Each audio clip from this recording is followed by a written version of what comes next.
अस्सलाम वालेकुम, welcome to my YouTube channel health with Mohsin. दोस्तों कैसे हैं आप? उम्मीद करता हूँ सब ठीक होंगे, खैर वाफियत से होंगे।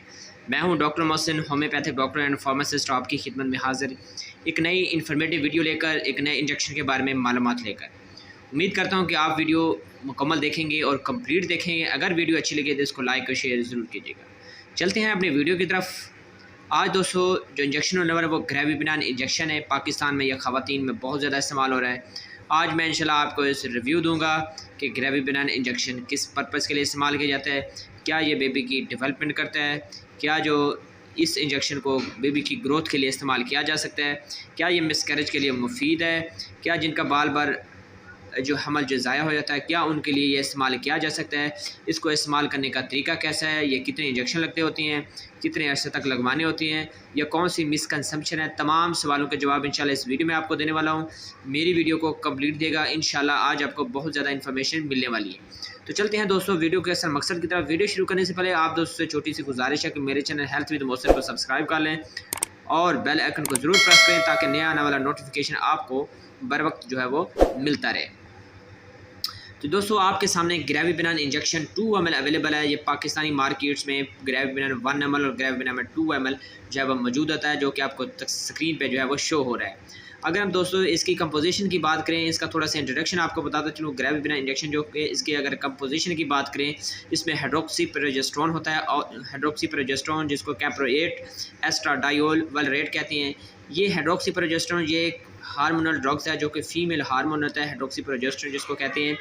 ये हार्मोन फ़ीमेल में ख़वातीन में ये नेचुरल प्रोसेस से बनता है, और अगर इसमें कमी पेशी आ जाए, इसमें इसकी वीकनेस हो या ये लेवल जो है वो हार्मोन का ख़वातीन में कम हो तो बहुत सारी कॉम्प्लिकेटेड का सामना करती हैं। तो हम ये इंजेक्शन जिस कॉम्प्लिकेशन का इस्तेमाल किया जाता है उस पर हम अब डिस्कस करने लगे हैं।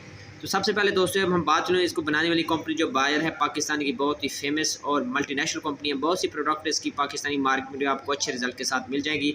दोस्तों ग्रेविपिनान 2 ml इंजेक्शन की अगर हम बात करें, इसकी कीमत जो 435 रुपये पाकिस्तानी मार्केट में आपको किसी भी अच्छे मेडिकल स्टोर या फार्मेसी पे आपको मिल जाती है। ग्रेविपिनान 1 ml इंजेक्शन जो होता है वो भी ग्रेविपिनान 1 ml ग्रेविपिनान 2 ml होता है। ड्यू टू कंडीशन के हिसाब से डॉक्टर जो इसको रिकमेंड करते हैं पेशेंट को, किसी को 1 ml की ज़रूरत होती है और किसी को 2 ml में। ये हफ्ते में 1 से 2 मरतबा लगाया जा सकता है ड्यू टू कंडीशन। अब हम इस बात कर लेते हैं ग्रेविपिनान इंजेक्शन का मकसद क्या है, मतलब ये इंजेक्शन किस मकसद के लिए इस्तेमाल किया जाता है। तो दोस्तों मैं आपको बताता हूँ, सबसे पहली बात है ग्रेविपिनान इंजेक्शन का इस्तेमाल जो है बहुत सेंसिटिव है। आपने ग्रेविपिनान इंजेक्शन का इस्तेमाल जो अपनी डॉक्टर अपनी गायनेकोलॉजिस्ट के मुताबिक इस्तेमाल करना है, आपने खुद से इस्तेमाल नहीं करना। अगर कोई आपको ये करें, कोई आपकी नेबर या कोई भी ऐसी ख़वातीन आपको मशवरा दे कि आपको ये इशू है तो आप ये ग्रेविपिनान इंजेक्शन लगवा लें, तो आपने ऐसा हरगिज़ नहीं करना। इस इंजेक्शन के साथ अपने सीनियर अपने मुस्नद डॉक्टर के मुताबिक ही आपने करना है। तो इसका इस्तेमाल से सबसे पहला इसका इस्तेमाल ये है दोस्तों, इसमें यूट्रस वाल को थिक करते हैं, मतलब जो फीमेल में यूट्रस वाल होती है उसको थिन करता है ताकि प्रेगनेंसी जो है वो सेफ रहे, उसका यूट्रस का मुंह जो है वो ईज़िली ओपन ना हो। अगर ईज़िली ओपन हो जाता है तो इससे मिसकैरेज के चांसेस और हमल ज़ाया होने के चांसेस बढ़ जाते हैं। तो इस इंजेक्शन से क्या होता है, यूट्रस की जो वाल होती है वो थिक रहती है और इससे प्रेगनेंसी सेव होने के चांसेस ज़्यादा होते हैं। दूसरा इस्तेमाल ये होता है दोस्तों, इसमें ये जो होती है वह एक मतलब ये कह लें ये प्रेगनेंसी को ये इंजेक्शन सेव करता है। जैसे हर नई प्रेगनेंसी ख़वातीन को होती है जो मुआयने के बाद डॉक्टर ये सजेस्ट करता है, उसकी वजूहत ये तो या तो ये हो सकता है कि यूट्रस वाल थिन होती है जिससे ये चांसेस होते हैं कि कुछ माह तक हमल ज़ाहिर होने के चांसेस ज़्यादा होते हैं, जिसकी वजह से डॉक्टर ये जो रिकमेंड करते हैं। तो इस वजह से इस इंजेक्शन को ये कह लें कि सपोर्ट प्रेगनेंसी के लिए इस्तेमाल किया जाता है, मतलब प्रेगनेंसी की मजबूती के लिए इस्तेमाल किया जा सकता है। इसका दोस्तों कुछ मिसकंसेप्शन ये है भी, बहुत सी ख़वातीन और डॉक्टर भी अमूमन ये काम करते हैं कि इस इंजेक्शन को मतलब ये कहते हैं कि बेबी की ग्रोथ के लिए, मतलब ग्रोथ होना एक अलग बात होती है और सपोर्ट करना एक अलग बात होती है। ग्रोथ का मतलब ये होता है कोई चीज़ सिरे से बन नहीं रही और इंजेक्शन लगाने से बन रही। अगर किसी बेबी की डेवलपमेंट नहीं हो रही है, एवोल्यूशन के बाद नहीं हो रही, तो यही हम नहीं कह सकते कि इससे इसकी डेवलपमेंट जो है वो बढ़ती रहेगी। तो ऐसा नहीं है, ये जस्ट आप ये कह लें कि प्रेगनेंसी की सपोर्ट के लिए और प्रेगनेंसी की मजबूती के लिए जो है वो इस्तेमाल किया जा सकता है, ना कि बेबी की ग्रोथ के लिए। और दूसरा ये होती है प्रेगनेंसी में दोस्तों आपको बताता चलूँ, वो ख़वातीन जिनकी मिसकैरेज की हिस्ट्री हो, मतलब कि ये कह लें कि दूसरे तीसरे मंथ में उनको मिसकैरेज का इशू होता हो, हमल उनका ज़ाया होता हो और यूट्रस की वाल मुंह जो है ईज़िली ओपन हो जाता हो, जैसे मिसकैरेज हो जाता है, हमल ज़ाया हो जाता है, उनकी हिस्ट्री है तो डॉक्टर हज़रात जो है वो उनको इस्तेमाल कराते हैं। ये हार्मोन प्रोजेस्टेरोन, इसके अलावा ये टैबलेट फॉर्म में आपने सुना होगा डफेस्टन टैबलेट, और इसके अलावा साइक्लोजेस्ट पैसरीज होती हैं जो कि रेक्टम और वेजाइनल में भी रखी जाती हैं, और डोफास्टोन जिसका फार्मूला डीहाइड्रो प्रोजेस्टेरोन होता है जो कि ओरली लिया भी जाता है। तो ये जो होती है ये प्रेगनेंसी की प्रोटेक्शन के लिए होती है, प्रेगनेंसी को सेव करने के लिए और इसको सपोर्ट करने के लिए ये इंजेक्शन इस्तेमाल होता है।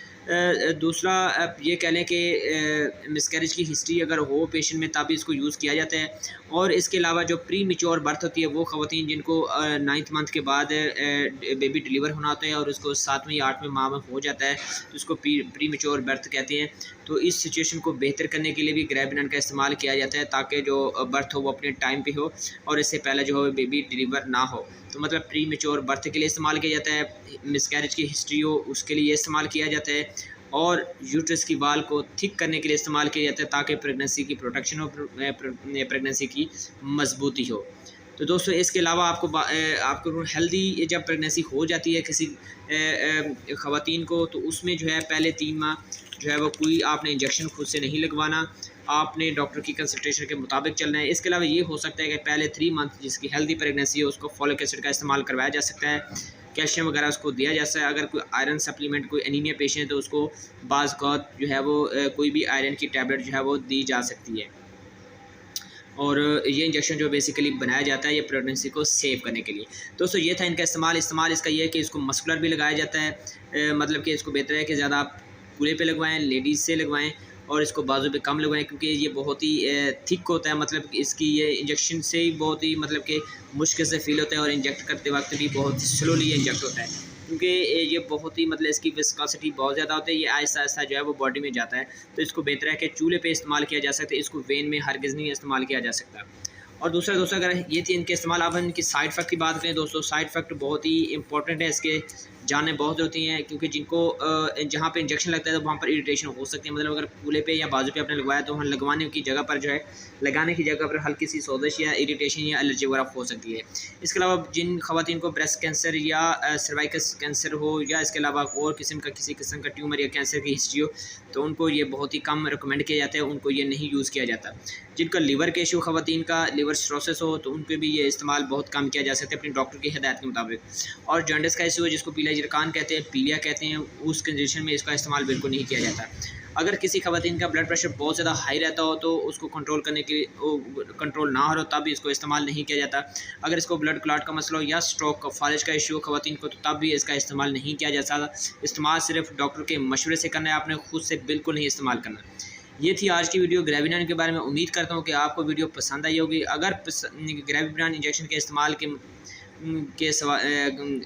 कैसे करना है, मज़ीद कर अगर कोई आपको कन्फ्यूजन हो इसके इस्तेमाल से, इसके यूजेस तो आप दिए गए नंबर पर व्हाट्सएप पर रब्ता कर सकते हैं। मैं एज ए फार्मासिस्ट आपको बर वक्त जो है इसका रिप्लाई दे दूँगा।